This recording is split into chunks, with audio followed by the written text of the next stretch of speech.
Madonna. Life is short.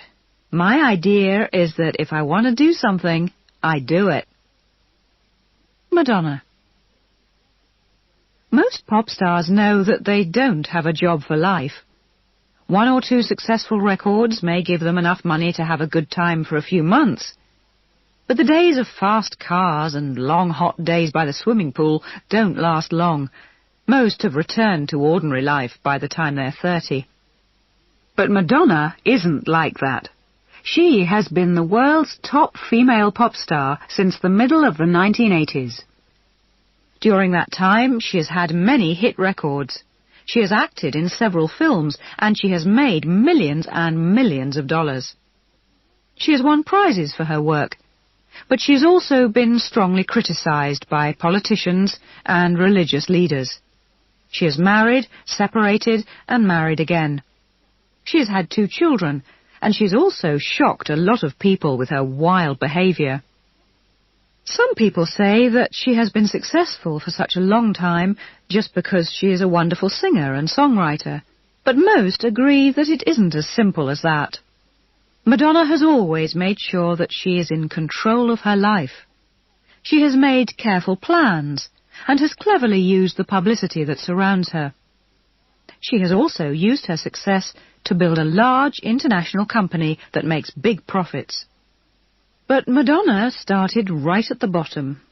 When 19-year-old Madonna Ciccone arrived in New York City in 1978, she knew that she wanted to be rich, and she knew that she wanted to be a star. But she came from an ordinary family in a town called Pontiac in Michigan, and she had just $35 in her purse. New York is no place for someone with no money, so her first years in the city were very tough. She lived in rooms in some of the worst areas, and she did all kinds of jobs to make money. Sometimes she worked as an artist's model or a dancer. Sometimes she worked in restaurants and bars. But there were also days when she was so poor that she had to get her food from rubbish bags in the street. During this difficult time, Madonna never forgot her dream of becoming a star. When she wasn't earning money, she learnt to sing and play musical instruments. She also taught herself to write music. Soon she was writing and recording her own songs. In 1982, someone at a record company listened to her song, Everybody, and decided to offer her a recording contract. It seemed that her dream had come true. But Madonna quickly realized that she still had a long way to go. Everybody was a dance song, and it was popular in the nightclubs of New York, but most people in the US and the rest of the world didn't notice it. This wasn't good enough for Madonna. She wanted to find a way of getting everybody to buy everybody. In the days of Elvis Presley, the Beatles and the Rolling Stones, the music industry had been mainly about making music and selling records. Pop stars were rarely seen on TV, so most people listened to the radio to hear the latest songs from the pop world. But in the early 1980s, that started to change. In 1981, an American TV company called MTV, Music Television, started to broadcast pop videos to teenagers and young people across the US. Their first song was Video Killed the Radio Star by the British group The Buggles. It was a perfect way to start because the song's words told a story of the future of the industry. Over the next few months across the US, more and more teenagers switched off their radios and turned on MTV. Soon, MTV had spread to 100 countries around the world. The pop music industry became more international than ever before. Record companies realized that a good song needed a good video to become a hit. Because of this, they started to look for singers with their own style who could perform well on video. Madonna knew that she could be this kind of star. She didn't just have great songs and a great voice. She also had her own way of dancing and her own way of dressing. She had had some success in New York, but how could she now become a star on the world stage? she decided that she needed a manager to help her. Because she was Madonna, an ordinary manager wasn't good enough. She needed the best manager in the business. At that time, many people thought that the best manager in the pop music industry was Freddie DeMann. He had worked with Michael Jackson for several years and had helped him to produce some of the most successful records of all time. DeMann understood how to make videos, and he knew how to work with MTV. So Madonna just had to persuade him to work with her. But how? In Madonna's position, most young singers sent a manager a letter and a recording of their songs. But Madonna wanted to be different. She found out Freddie DeMann's address, walked straight into his office, and performed her songs in front of him. Freddie was rather surprised, but he also liked what he heard and what he saw. "She had that special magic that very few stars have," he said. Freddie DeMann was the right man for her. Her next song, Holiday, was also a dance song, but it wasn't just a hit in New York. It was a hit on MTV. It was a hit across America. It was a hit right around the world. Freddie also found an opportunity for her to act in a Hollywood film. By the end of 1984, she wasn't just a radio star. She wasn't just a video star. She was a film star as well. In the middle years of the 1980s, money and success seemed to be the most important things in the world. The American economy was doing very well, and President Ronald Reagan had reduced taxes, so people in business had a lot of money to spend. In New York, young businesswomen wore big diamonds and beautiful dresses from the world's top designers, and they loved to drive to parties in expensive foreign cars. Intelligent people from outside the business world were often asked, "If you're so clever, why aren't you rich?" There was no answer to that. During those years, Madonna's face was always in the newspapers.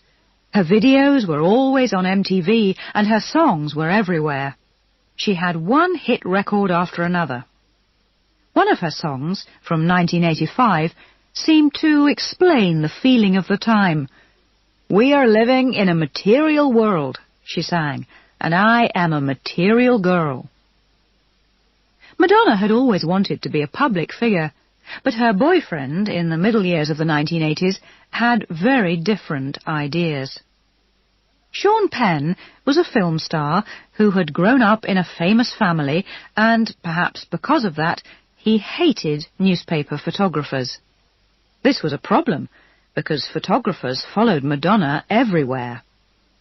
At first, Sean tried to push them away, but when they didn't stay away, he hit them.